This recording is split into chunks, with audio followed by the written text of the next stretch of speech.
皆さん、こんにちは。日本にはいろいろな挨拶のやり方があることを知っていますか？例えば、お疲れ様ですという挨拶は仕事の間でも終わった後にも言います。間に言われると、まだ仕事中だけどと思うかもしれませんね。なので、仕事の間のお疲れ様ですには、失礼しますやこんにちはの意味があります。今回の動画では、挨拶の使い方や、その挨拶にどのような意味が込められているのかご紹介します。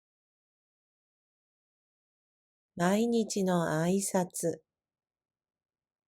日本では一日の中で使う挨拶の言葉がだいたい決まっています。朝はおはようございます。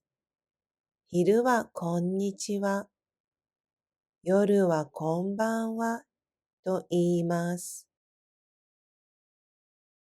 学校や近くに住む人に道で会った時には軽く頭を下げ、おはようございますと言います。これは早い時間からご苦労様です。や、今日も元気でよかったですね。という気持ちを込めた挨拶です。昼間に人と挨拶をするときは、こんにちはを使います。こんにちはには、今日はご機嫌いかがですかや、今日はいい日ですねという気持ちが込められています。夜はこんばんはと挨拶します。そして寝る前にはおやすみなさいと言います。こんばんはには一日が終わって良い夜を迎えられましたねという気持ちが込められています。おやすみなさいには、ゆっくり休んでくださいねという気持ちが込められています。時間によって挨拶の言葉が変わるのは日本の大切なマナーの一つです。すみません。日本人はすみませんという言葉をよく使います。いろいろな意味があります。謝るときに使うごめんなさいや人を呼ぶときに使うちょっと良いですかがあります。人にぶつかってしまったときはすみませんと言って謝ります。ごめんなさいという意味で使います。電車で席を譲ってもらったときや、道を教えてもらったときにも、すみませんが使えます。このときは、ありがとうございますという意味になります。また、誰かに声をかけたいとき、すみませんと言います。これは、時間を取らせてごめんなさいという気遣いの気持ちが含まれています。買い物の時に店員さんを呼びたい時も、すみませんと呼びかけます。これは、ちょっといいですかという意味が込められています。もちろん、すみませんの代わりに、ありがとうやごめんなさいなどを使っても構いません。すみませんはいろいろな意味で使える便利な言葉です。ですが、気をつけることもあります。すみませんは話し言葉なので、ビジネスのメールでは使わない方が良いです。ビジネスのメールで謝るときは、申し訳ありませんと書くようにしましょう。お願い、お願いという言葉を使った様々な挨拶をご紹介します。例えば、タクシーで行き先を伝えるときは、〇〇までお願いしますと言います。仕事を頼むときは、これをお願いしますと言い、ファイルなどを渡します。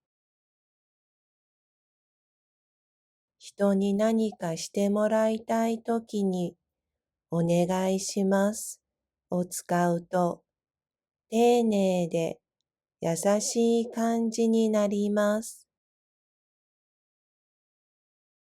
食事のオーダーでも、すみませんの代わりに、お願いしますを使用しても良いです。よろしくお願いしますは、挨拶としても使うことができます。初めて会った時にも言います。また、別れる時にも、これからもよろしくお願いしますと挨拶します。結婚の挨拶。結婚をする前にお互いの家に挨拶に行きます。スーツやワンピースなどフォーマルなものを着ていきます。いつもより丁寧な言葉を使います。家に入るときには、失礼しますと言い、靴をきれいに揃えます。男性が女性の両親にする結婚の挨拶でよく言われているものがあります。〇〇さんと結婚をさせてくださいや〇〇さんと結婚させていただきたくご挨拶に参りましたなどです。昔は女性が男性の家に嫁ぐという考えがあったので、お嬢さんをくださいということもありました。帰るときには、本日はありがとうございました。失礼いたします。と言ってお辞儀をします。日本では大事な場面では特に丁寧な挨拶が必要です。お葬式の時、お葬式に行った時も日本らしい挨拶をします。まず、亡くなった人の家族にご愁傷様ですと言います。これは悲しい気持ちを分かち合いますという意味です。声は小さめに、真面目にします。カジュアルな言葉は使いません。お香典を渡すときも挨拶があります。お香典とは、お線香代の代わりにお金を封筒に入れて渡します。渡すときにご霊前にお供えくださいやご仏前にお供えくださいなどと伝えると丁寧です。家の中での挨拶、家族や家の中でも日本らしい挨拶があります。家に帰った時に、ただいまと言います。そして家にいる人は、おかえりなさいと返します。家族での挨拶ですが、学校や会社で仲のいい人たちの間で使うこともあります。出かけるときは、行ってきますと言います。家にいる人は、行ってらっしゃいと返します。この挨拶には、元気に行ってまた帰ってきてくださいねという思いやりの気持ちが込められています。見送りするときの挨拶、誰かを見送るときも挨拶をします。例えば、友達と別れるときには、気をつけてね、や、またね、さようならと言います。空港や駅で見送るときは、いってらっしゃい、また会いましょう、などと言ってもよいでしょう。遠くに行く人には、元気で体に気をつけてください、ということもあります。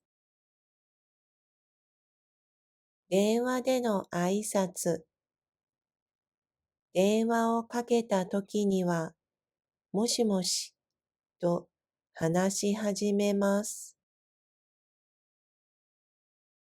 これは電話の時だけ使う特別な挨拶です。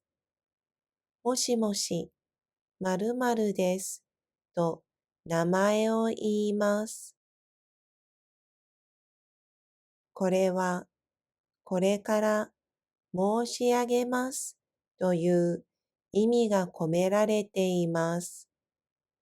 申しという言葉からのようです。食事の時の挨拶。日本では食事の前と後に挨拶をします。食べる前にいただきますと言います。食べ物を作ってくれた人にありがとうという気持ちを表しています。食べ終わったらごちそうさまでしたと言います。おいしい食事をありがとうございましたという意味があります。乾杯の挨拶。日本ではパーティーや飲み会の時、乾杯の挨拶をします。例えば、会社や友達との飲み会のはじめに、乾杯と言って、みんなでグラスを合わせます。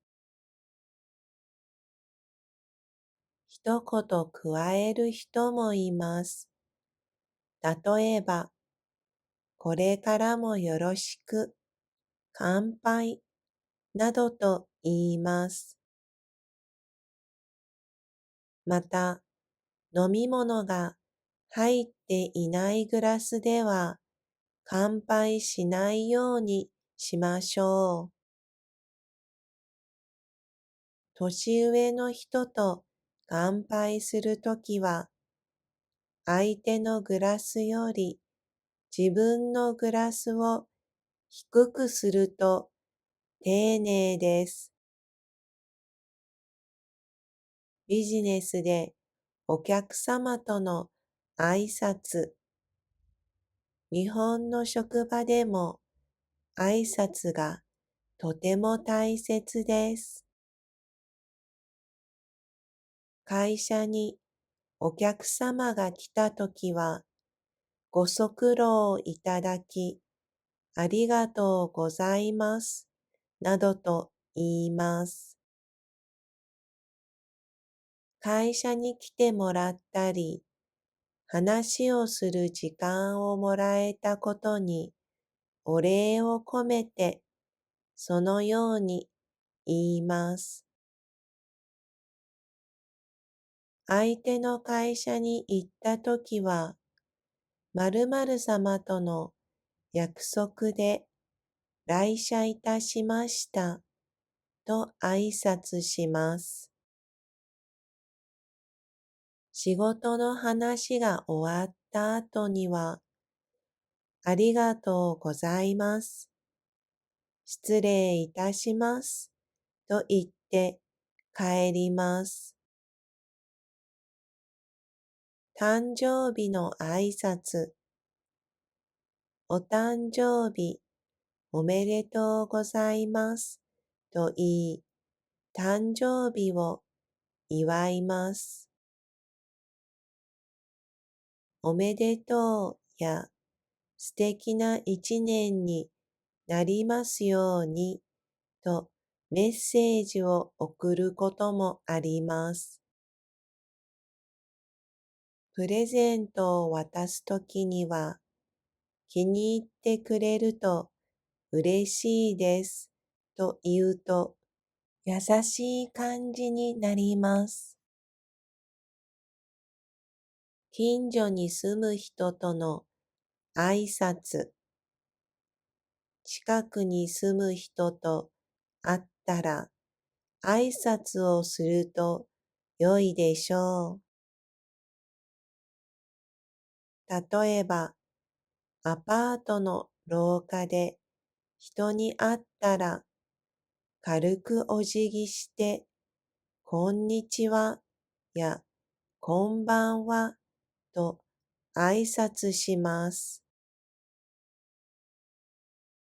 家の周りで会うことが多いので、自然に挨拶が生まれます。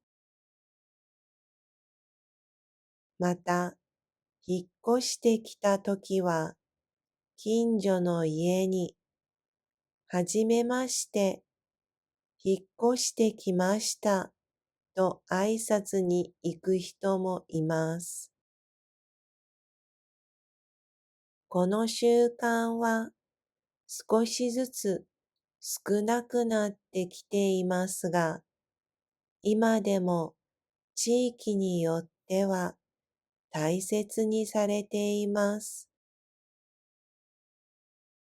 友達との挨拶、友達や家族との挨拶はカジュアルです。仲のいい友達には、ヤッホーややーなどと挨拶をする人もいます。久しぶりに会ったときは、久しぶりと言って会えたことを喜びます。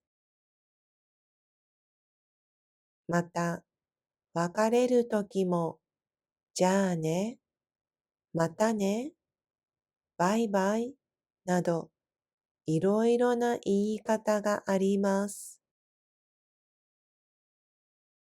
友達と楽しく話すときは、リラックスした挨拶の方が自然です。季節の挨拶。日本では手紙やメールでも季節の挨拶を送ります。例えば、夏には暑中お見舞い申し上げますとはがきを送り挨拶をします。夏に知人やお世話になっている人に送る挨拶です。この挨拶には相手の健康を気遣ったり、最近の様子を伝えます。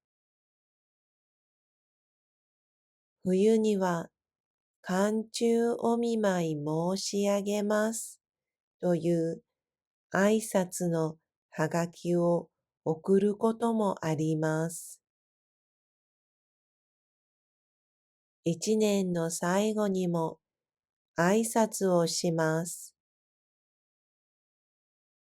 良いお年をお迎えくださいや、本年もお世話になりましたと年末に言います。明けましておめでとうございますや、本年もよろしくお願いしますとお正月には挨拶します。いかがでしたか？日本での様々な場面の挨拶をご紹介しました。挨拶をするときは思いやりが大切です。丁寧な挨拶で良い人付き合いができます。ここまでご覧くださりありがとうございます。次は友達に話すような話し方をしますね。みんな、こんにちは。日本にはね、いろんな挨拶の仕方があるの。知ってる？例えば、お疲れ様ですっていう挨拶は仕事の間でも終わった後でも使うんだよ。間に言われるとまだ仕事中だけどって思うかもしれないよね。仕事の間のお疲れ様ですには失礼しますとかこんにちはみたいな意味があるんだ。今回の動画ではどのような挨拶をしてそれがどのような意味が込められているのか紹介するね。毎日の挨拶。日本ではね、一日の中で使う挨拶の言葉がだいたい決まってるんだよ。朝はおはようございます。昼はこんにちは。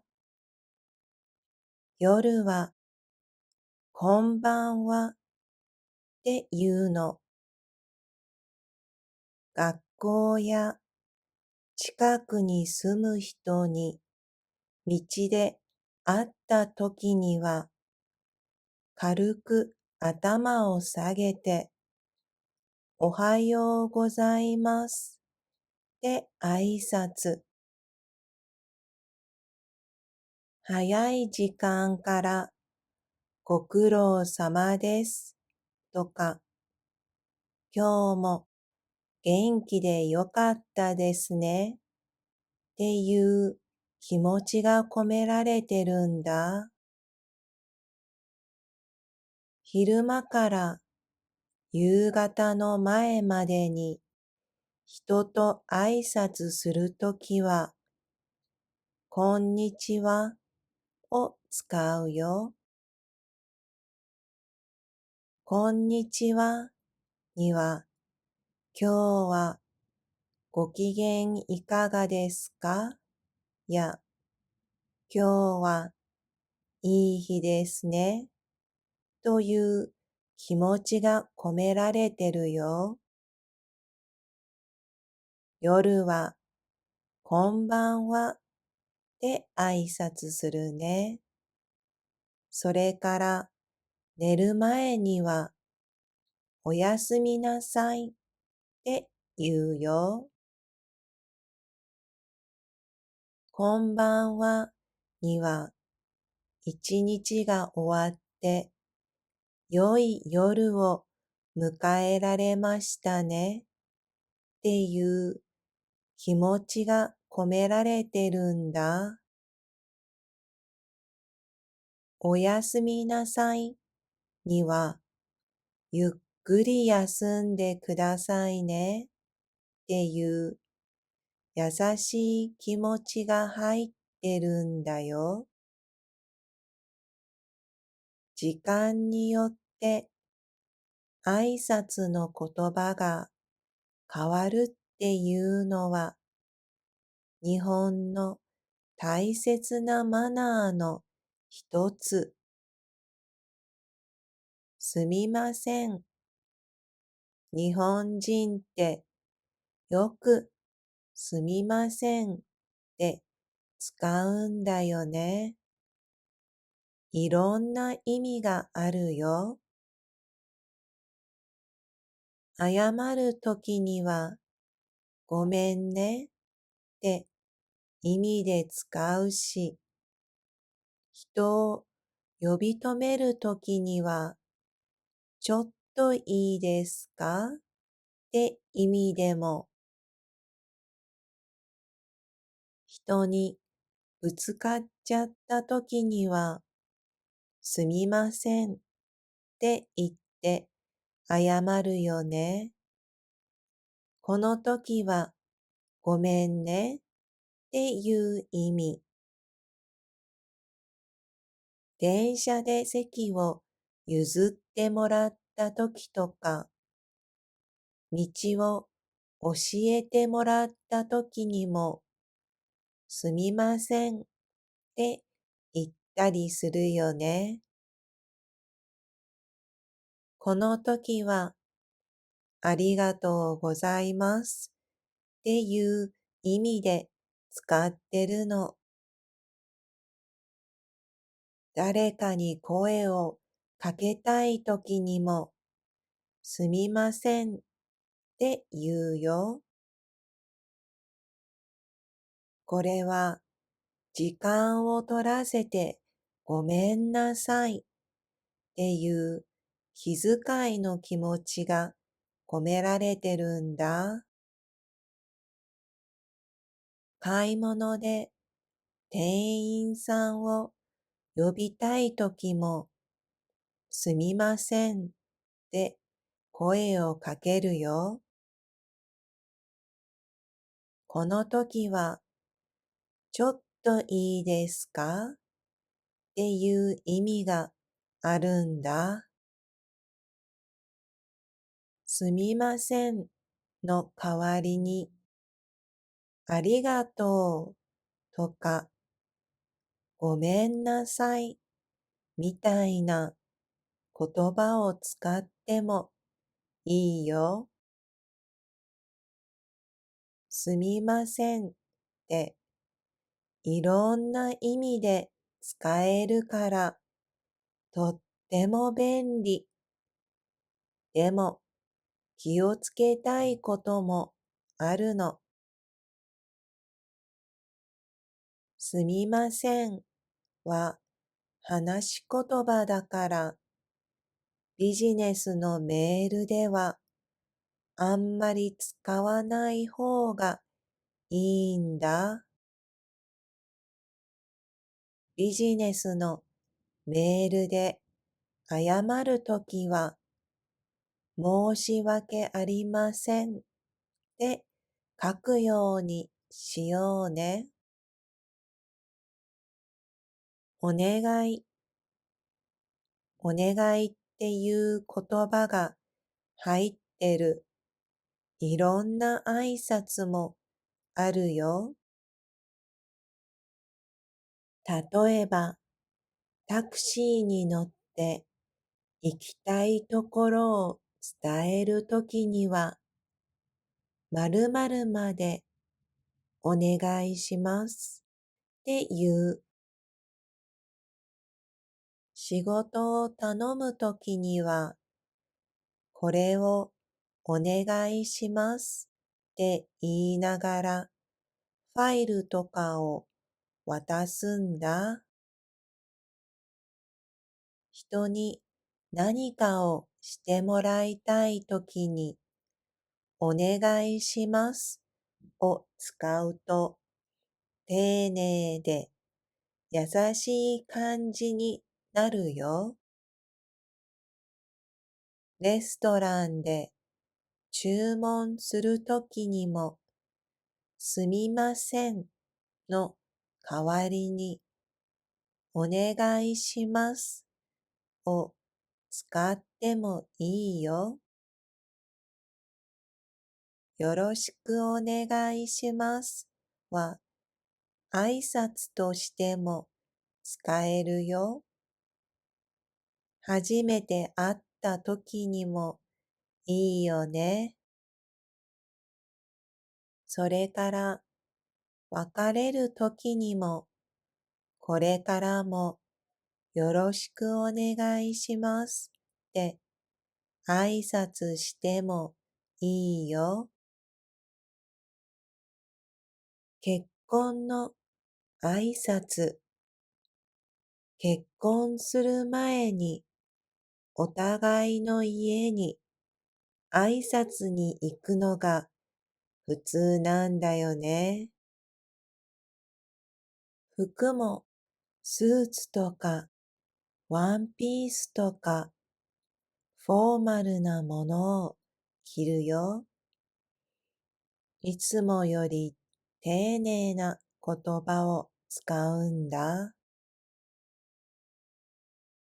家に入るときには失礼しますって言って靴をきれいに揃えるよ。男性が女性の両親に結婚の挨拶をするときによく言う挨拶を紹介するよ。〇〇さんと結婚をさせてくださいや〇〇さんと結婚させていただきたくご挨拶に参りましたとかだよ。昔は女性が男性の家に嫁ぐっていう考えがあったからお嬢さんをくださいっていうこともあったよ。帰るときには、本日はありがとうございました。失礼いたしますって言ってお辞儀をするよ。日本では大事な場面では特に丁寧な挨拶が必要なんだ。お葬式の時、お葬式に行った時も日本らしい挨拶をするよ。まず、亡くなった人の家族にご愁傷様ですって言うんだ。これは悲しい気持ちを分かち合いますっていう意味なんだよ。声は小さめにして真面目にするのがマナー。カジュアルな言葉は使わないようにするよ。お香典を渡すときの挨拶もある。お香典っていうのはお線香代の代わりにお金を封筒に入れて渡す。渡すときにご霊前にお供えくださいとか、ご仏前にお供えくださいって言うと丁寧だね。家の中での挨拶、家族とか家の中でも日本らしい挨拶ってあるよね。例えば、家に帰ってきたときは、ただいまって言うし、家にいる人は、おかえりなさいって言うよ。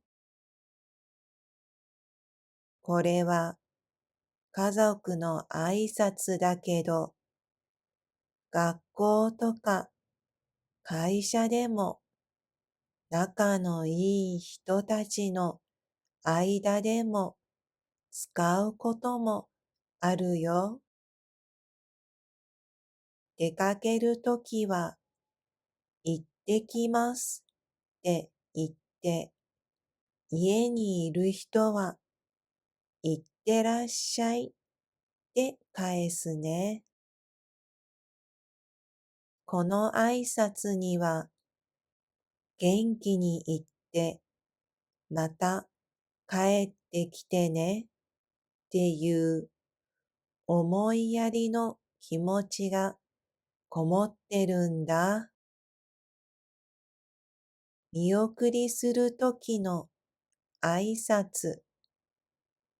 誰かを見送るときも挨拶ってするよね。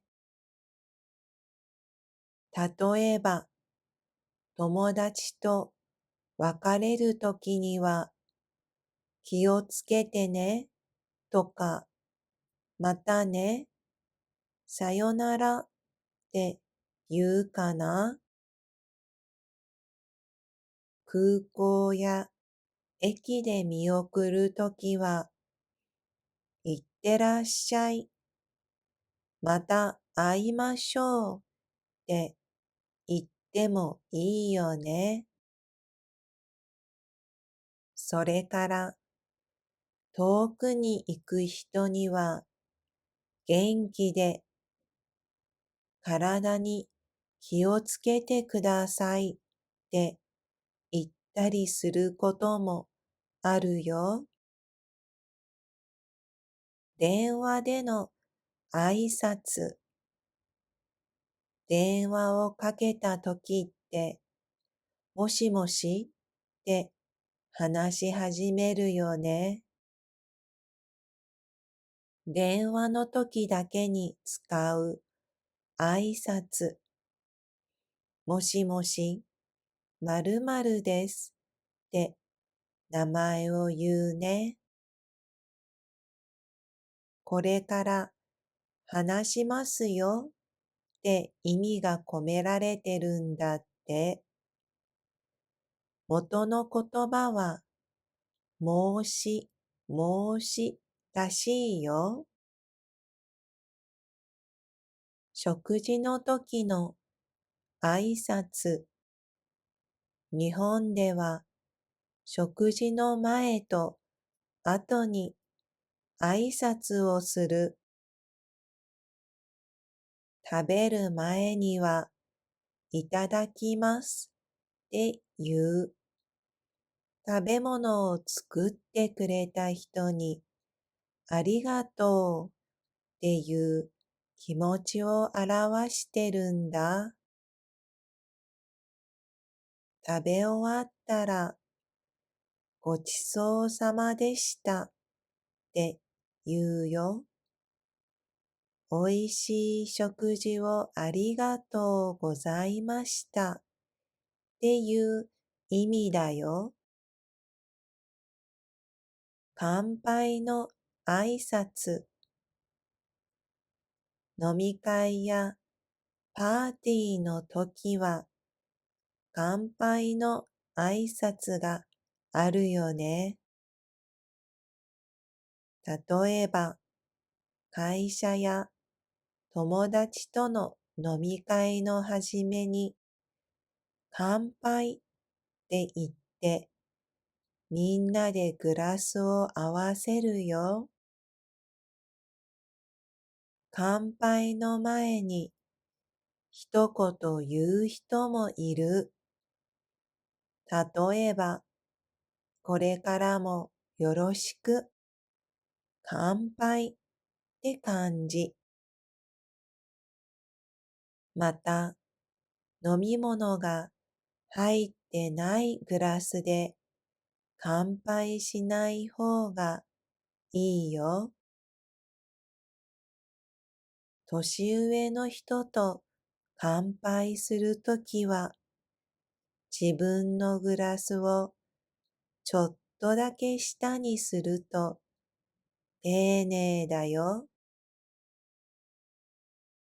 ビジネスでお客様との挨拶。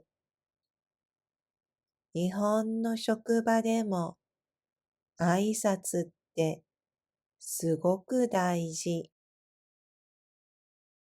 会社にお客様が来たときはご足労いただきありがとうございますって言うよ。これは会社まで来てもらったことや時間を使ってくれたことへのお礼の気持ちを込めて言うね。自分が相手の会社に行ったときは、〇〇様との約束で来社いたしましたって受付の人に挨拶する。仕事の話が終わった後には、失礼いたしますって言って帰るよ。誕生日の挨拶、お誕生日おめでとうございますと言って誕生日を祝うよ。おめでとうや素敵な一年になりますようにってメッセージを送ることもあるよ。プレゼントを渡すときには気に入ってくれると嬉しいですって言うと優しい感じが伝わると思う。近所に住む人との挨拶、近くに住む人と会ったら挨拶するのがいいと思うよ。アパートの廊下とかで住んでいる人に会ったら軽くお辞儀してこんにちはやこんばんはって言う。家の周りで会うことが多いから自然と挨拶するようになるよ。それと、引っ越してきたときは、近くの家に、はじめまして、引っ越してきましたって挨拶に行く人もいる。こういう習慣は、だんだん少なくなってきてるけど、今でも地域によっては大切にされてるんだよね。友達との挨拶、友達とか家族との挨拶ってカジュアルだよ。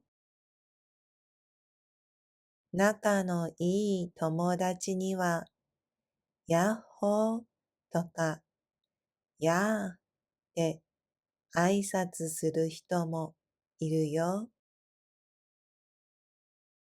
久しぶりに会ったときは、久しぶりって言って会えたことを喜ぶんだ。別れるときも、じゃあね、またね、バイバイとか、いろんな言い方があるね。友達と楽しく話すときは、リラックスした挨拶の方が自然だよ。季節の挨拶。日本では手紙とかメールでの季節の挨拶を送るんだよね。例えば、夏だったら、暑中お見舞い申し上げますってはがきを送ることもあるよ。夏に知人やお世話になっている人に送る挨拶。この挨拶には相手の体調を気遣ったり、自分の様子を伝えたりするんだよね。冬には寒中お見舞い申し上げますっていうはがきを送ることもある。一年の最後にも挨拶があるよ。良いお年をお迎えくださいや、本年もお世話になりましたと年末には挨拶するよ。明けましておめでとうございますや、本年もよろしくお願いしますとお正月に挨拶するよ。どうだったかな？日本でのいろんな場面での挨拶を紹介したよ。挨拶をするときは思いやりが大切だね。丁寧な挨拶をすると仲良くなれるよね。最後までご視聴いただきありがとうございました。このチャンネルでは日本の文化や習慣、日本人の考え方などをわかりやすくお伝えする動画をお届けしています。いいなと感じていただけたら、ぜひチャンネル登録と高評価をお願いします。次の動画を作る励みになります。それではまた次回の動画でお会いしましょう。ありがとうございました。他の動画も見てみたいなと思ってくださった方は、チャンネル登録と高評価をお願いします。登録してくださった方、ありがとうございます。励みになります。